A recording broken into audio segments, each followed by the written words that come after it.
Hello and welcome to the Sales Leaders series. I'm your host, Freddie, where I'll be gathering B2B SaaS sales leaders from across the world to answer 5 short, topical B2B SaaS sales questions.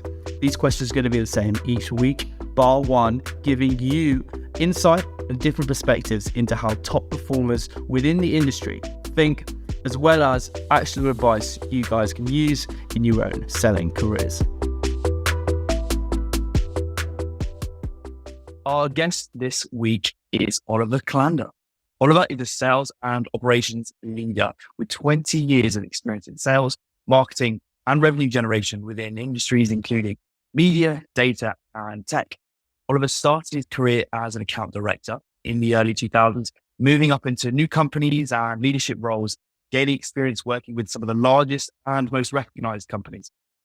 Oliver also has his own AdTech, MarTech consultancy firm, K&Co, advising others on go-to-market strategies using his experience in strategy, digital, and sales enablement. Oliver moved into SaaS as a VP of Sales and CRO after working at Cambridge Analytica in companies including Remake, Video, and Ignition AI. Oliver now works as the head of CPG for LiveRamp, a data connectivity platform that aggregates customer data across different channels to help inform marketing and advertising decisions and strategies. Oliver, thank you so much for joining us today. Thanks, Freddie. That's an illustrious intro with a lot of meat attached to it. But thanks for having me. Well, no, I've been excited to have this conversation. You've got a lot of experience. We can kind of dive into some of that today. But yeah, I really appreciate you taking the time. So we're just going to work. Obviously, we're going to ask kind of 5 questions that will frame the conversation. And I guess we can just go straight into it. Sounds great. So I think this is going to be quite an appropriate question to start off with, especially looking at your experience at LiveRamp over the last 2 years, or nearly 2 years anyway. In times of economic hardship and uncertainty, of which we kind of have seen macroeconomically, especially in the tech industry, over 2020, 2021, and obviously into 2022 and 2023, messaging and sales triggers have to shift around those different changes.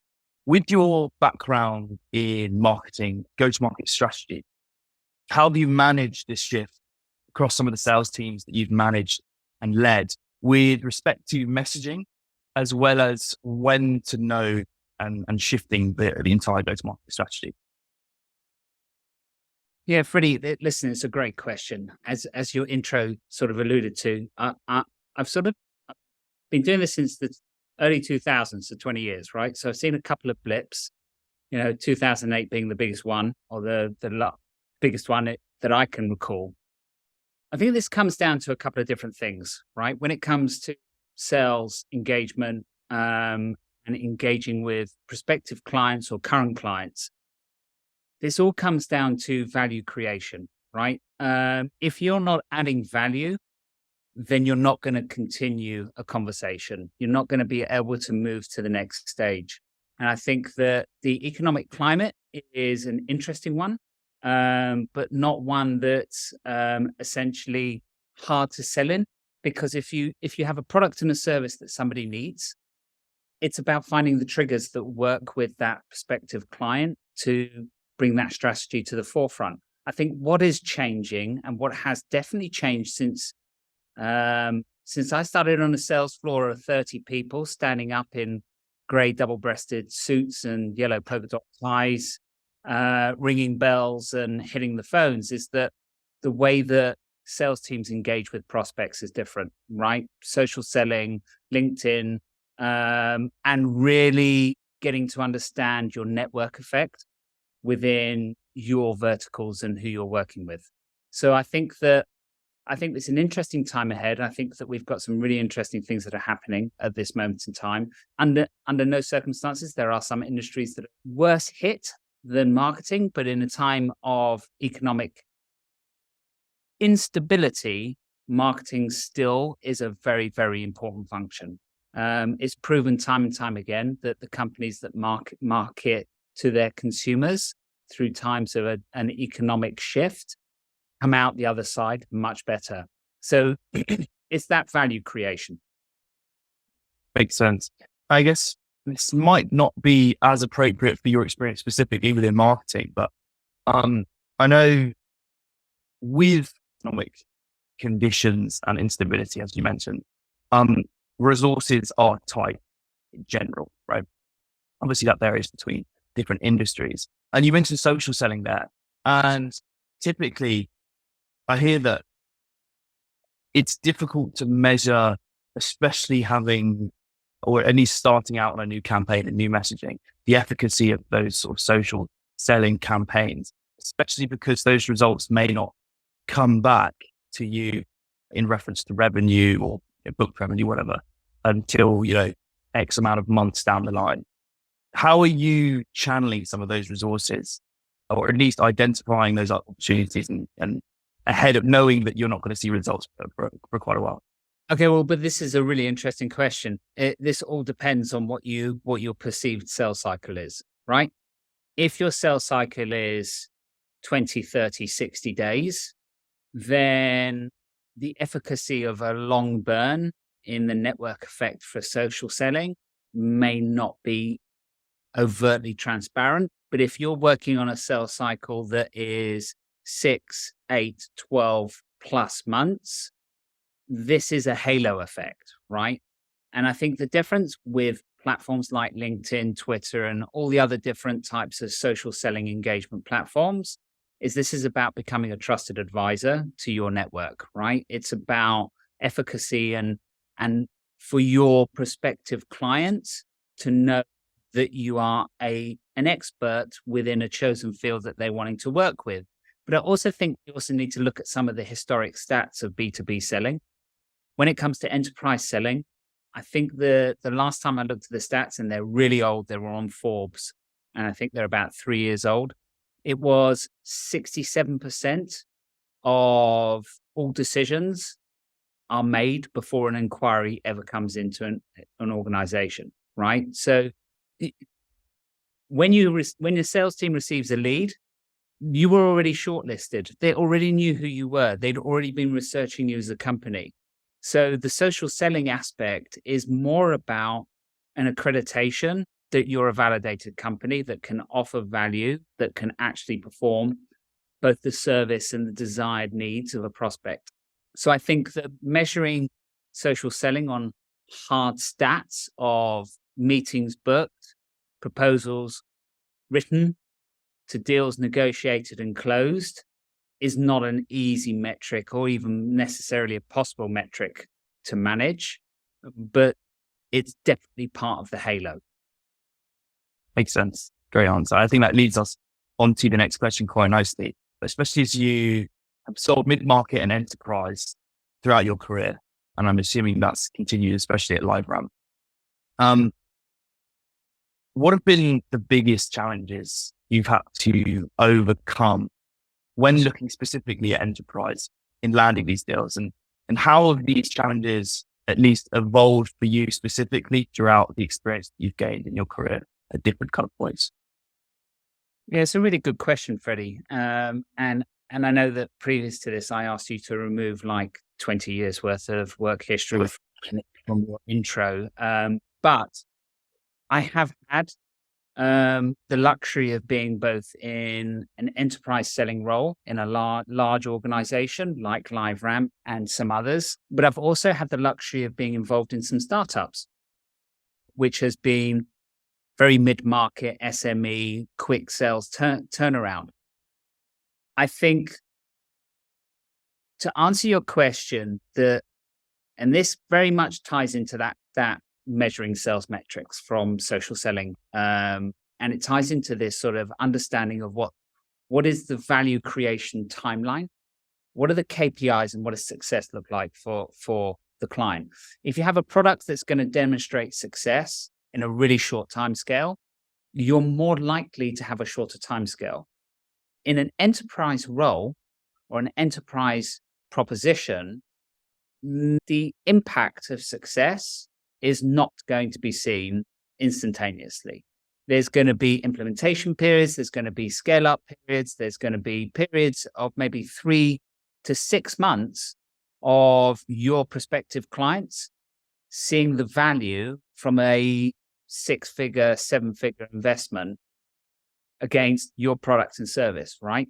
So the challenge with enterprise sales is the value creation and managing expectations for the client. Which is probably the hardest thing for any sales or commercial team to do, is like, how do you manage expectations from day one or pre-contract? How do you say, actually, these are your goals, but you're not going to reach those in month 1. You might not even reach those in month 3. You might actually be looking at 6 months before you even start to see your timeline go through. So the biggest challenge or the biggest hurdle to overcome when it comes to enterprise selling and enterprise deals is managing expectations on a client perspective, but also managing expectations internally on what the client expects. So it's very much a group effort to understand what the goals are, what the solution is, what the value creation is, what the trade-off is, and what the risk models are throughout the entire process. And I guess that just makes sense, just being incredibly honest throughout the entire process, especially with aligning expectations. I know that some companies provide ways in which they can show value quickly throughout that process, especially enterprise sales. Is that something that you do at LiveRamp or at least advocate for? Quick wins, say for the customer you're talking to over that extended period of time? And if so, what are some of the things that you do within that to kind of show value earlier on rather than kind of looking at the go live date? Yeah, there are tactics and levers. I'm not sure that's the right terminology, but there are things in place that start to demonstrate quick wins. It's qualifying what that quick win means. Is that quick win an efficiency play? Is it bringing something to the table that was not present already? Or is it a direct financial measure, right? And every single implementation will have a set of KPIs that might enable you to show quick wins earlier that are not necessarily directly tied to an ROI financial outcome. Right. Makes sense. Great answer. This is a question that I want to move on to, Oliver, that we ask all sales leaders on this podcast. And quite an interesting one. So please be as specific as you want to be on this one. Sales is an emotional career, right? Looking back at the experience that you've had over the last 20 years in all the different roles and companies, if you had to pick one, what has been the toughest moments within any of those roles? How have you dealt with it? And what advice would you give to others, not necessarily to avoid those pitfalls, but to kind of better handle them if they were to come up against something similar?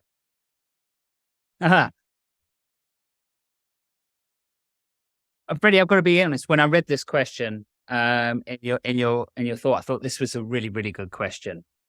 And I think there's multiple answers that you can give. And from an honest perspective, I think that sales is inherently 0 to 0, right? One quarter, it's amazing. The next quarter, maybe not so amazing. And that emotional ride can be really tough, both for sales leaders, both for SDRs, both for AEs, both every facet of sales. You've got a target to hit and you want to hit that target. And some months you'll absolutely blow that target out of the water. And then the next month you might just hit target, but you will feel deflated because you didn't do the same as what you did the month before. So it's a roller coaster of emotions. So resilience, tenacity, and actually a thick skin is so important to be able to move to the next stage, right? To break through that wall that potentially you have. So yeah, it's an emotional roller coaster, right? 0 to 0. But from a personal experience point of view, I think one of and this specifically relates to enterprise sales, because enterprise sales involve more decision makers and more influencers. Now, okay, let's take value selling. Let's take something like Miller Heiman, right? Miller Heiman, you have like 3 to 4 key people within the sales process. You've got a champion, you've got an influencer, you've got a decision maker, and you've got a facilitator, right? And that could either be 4 individual people, it could be 10. And you could, as a salesperson, you can spend 6 to 8 months talking to 3 people, everything's on board, and then a 4th one comes into the process that has a different take or a different point of view and wants to find out more information. And I think that it's important, so this is going to tie back to my toughest moment, it's important to try and always understand who your decision-making committee is, right? So that you don't invest huge amounts of time only to get to the end to realize that the deal was never going to go through, or there was something that was systematically or systemically going to block that deal from happening, right? Whether that's procurement, whether that's legal, whether it's a whole host of different things. And I think that's happened to me a couple of different times in the last 20 years. And I'd like to say it will never happen again.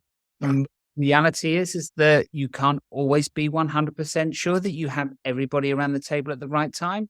And I think, and this probably, I should have answered this on your first question, the macro and economic headwinds that we face, the slight pause on availability to spend money instantly creates a larger decision-making committee inside an organization.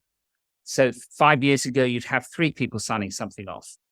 Now you may have 6, right? Because they're spreading their risk by getting it rubber stamped by multiple departments.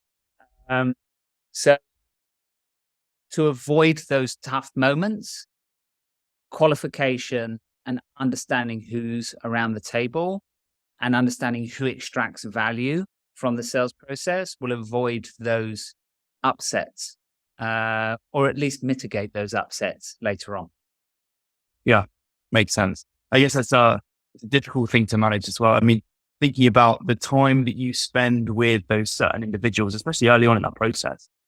I mean, how do you know certain deals? I guess this is part of a rigorous qualification process, but are there any things that you do specifically in LiveRamp to know where you should be spending your time within those deals, especially when you analyzing a deal, you might see risk in individuals that aren't involved yet, but you still have to spend time within that deal to get to those individuals. I mean, how do you kind of manage your time in that respect between the different deals that you're working, if that makes sense?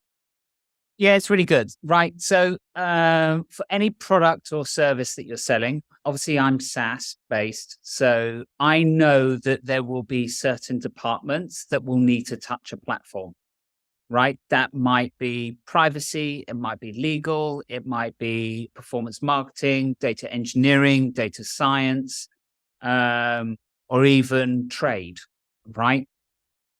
So if I know that already, I should also do everything possible to ensure that I have a representative of each one of those departments sitting at the table. Or if I don't have them at the table, I should know who they are.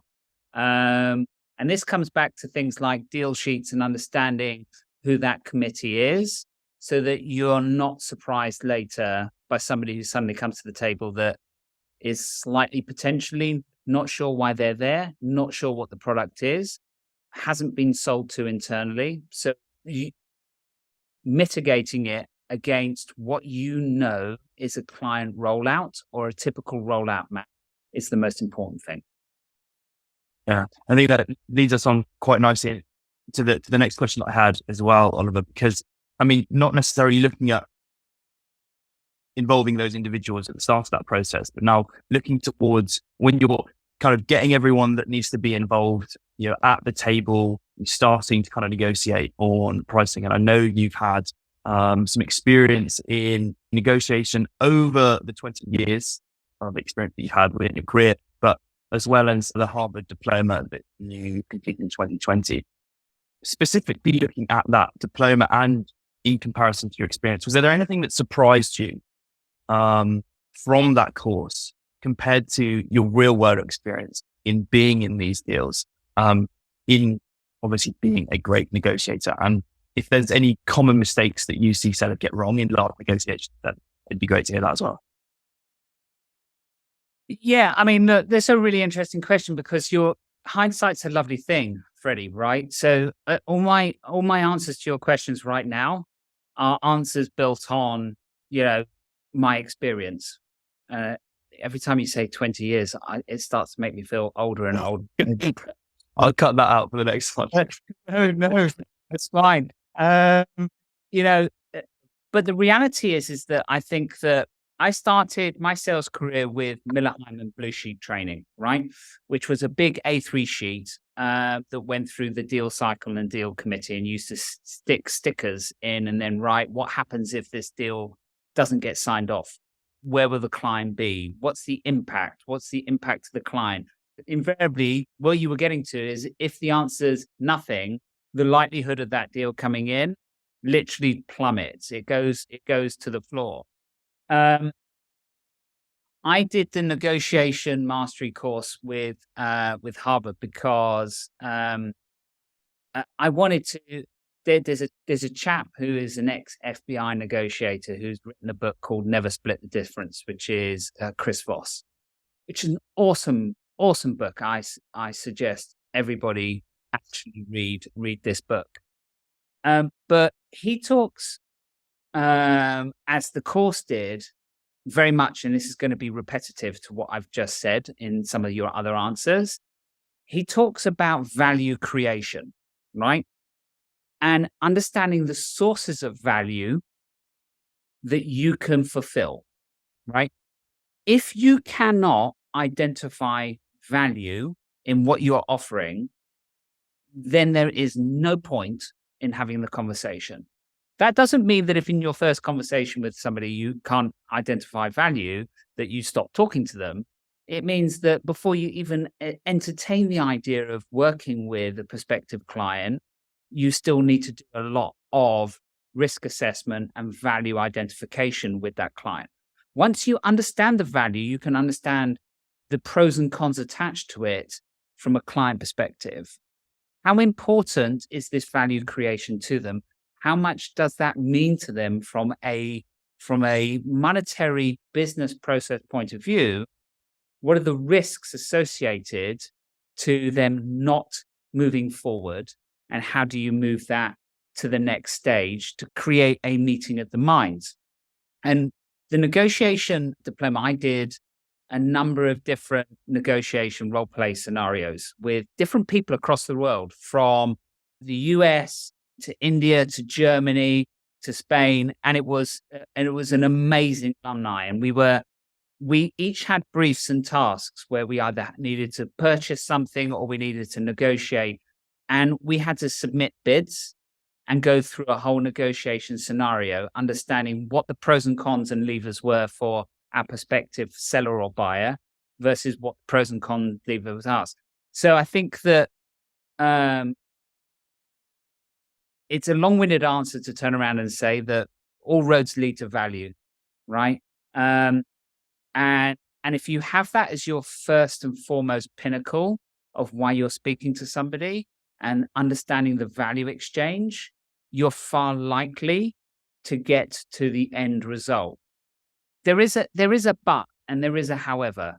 And that but and however is that if you work in a competitive market space, you're likely to have competitors, right?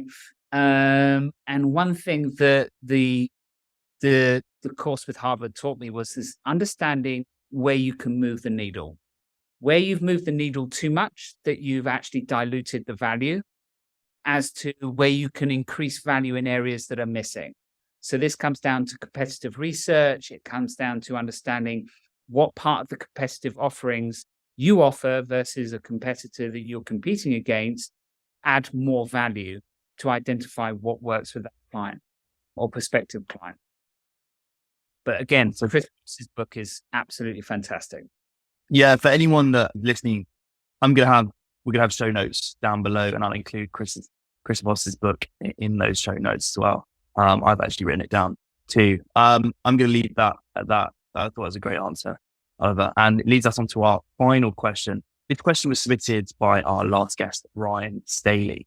And in our last conversation, we spoke heavily on the role of AI specifically being trending within the last few months, and the role of AI within its roles, marketing roles, and how these roles will change, right? And Ryan asks you, how are you using ChatGPT specifically, or any sort of AI tool, if at all, within your process at LiveRamp currently? And what are some of the use cases examples, if you are, as well as some of the barriers to implementation when thinking about using AI for the future? So this will either be a very short answer, or essentially maybe a little bit of a longer answer to justify why it's a short answer. It's really interesting, Freddie, and for at risk of offending the ChatGPT users out there, I'm not using it. But I know many sales leaders that are starting to do it, to start to do pre-qual research on companies and so forth. It's something I've looked at, but I haven't actually invested time in working out whether it's going to add value to the process. So in answer to your question, and I know I'm keep on saying value, I don't see value in it at the moment, but that's because I haven't invested any time in it. I also wonder, it's funny, I've got 4 children, with the eldest being 22 and the youngest being 15.